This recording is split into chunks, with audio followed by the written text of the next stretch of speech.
In November 1982, Mark Johnson spotted a cryptic three-line raffle in the back of the Columbus Dispatch. It promised a next-generation gaming console. He didn't think he'd win, but 3 days later, a telegram arrived. "Congratulations, Mark.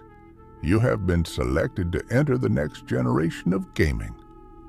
It directed him to a windowless government annex on the outskirts of town. The lobby was silent, smelling of floor wax and old paper. A man in a charcoal suit met him, handing over a 30-page waiver. It didn't look like a warranty. It looked like a non-disclosure agreement for a high-level weapons program. Mark signed, his hand trembling slightly. In return, he was given a heavy lead-lined briefcase. Inside sat a console made of a strange matte black material that seemed to absorb all the light in the room. Back in the safety of his apartment, Mark hooked the machine up to his heavy Zenith television. The moment he flipped the toggle switch on, everything changed. A needle-thin aperture on the console's face snapped open. It fired a blinding violet beam of light directly into his retina.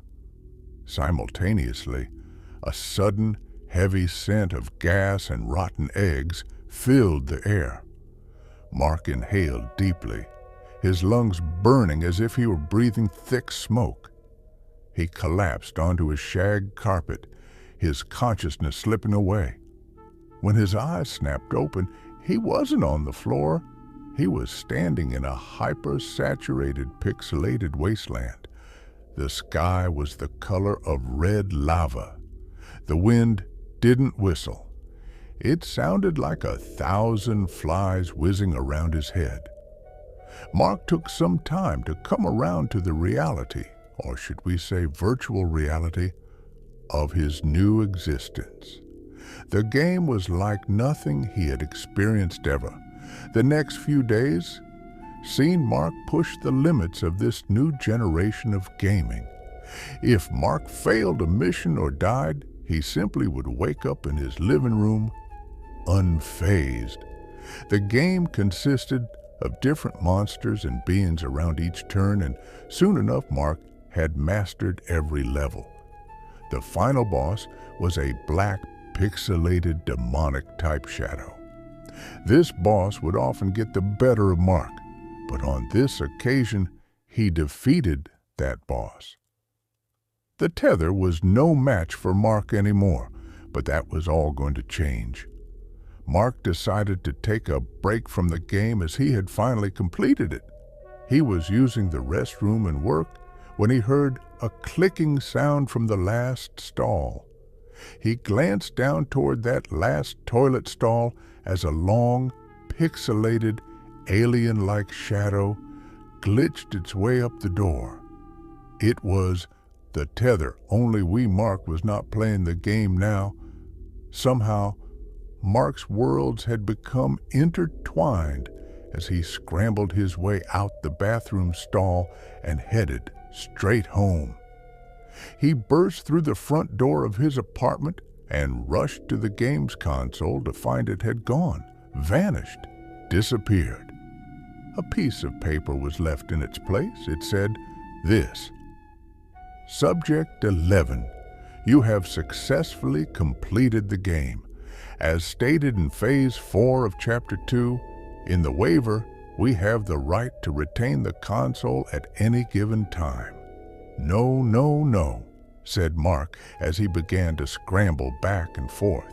The tether was hunting him down now, and he had no way to fight back or stop the being in the real world. His only avenue to stop this otherworldly being was by deleting its code within the game.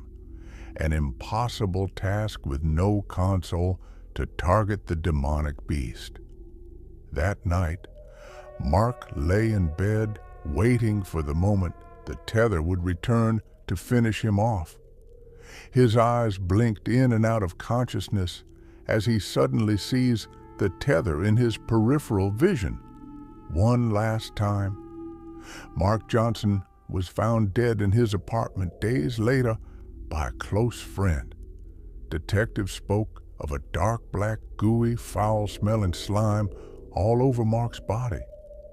It wasn't until 1997 that Mark's death would be explained in the declassified CIA No. 9 files.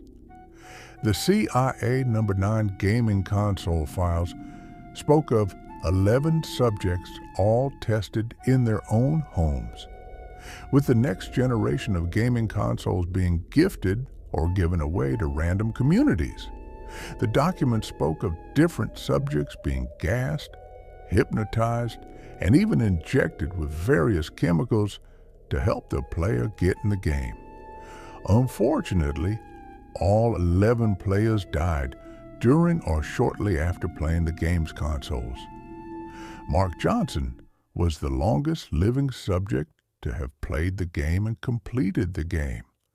Mark played for over 7 months and died shortly after the game was seized from his premises. As for The Tether, Mark's monstrous gaming world crossover killer. Some say the pixelated demonic creature makes up the very fibers of everything we do online today. Thanks for listening to this fascinating story today, and we would really appreciate it if you could like and subscribe for more stories like this.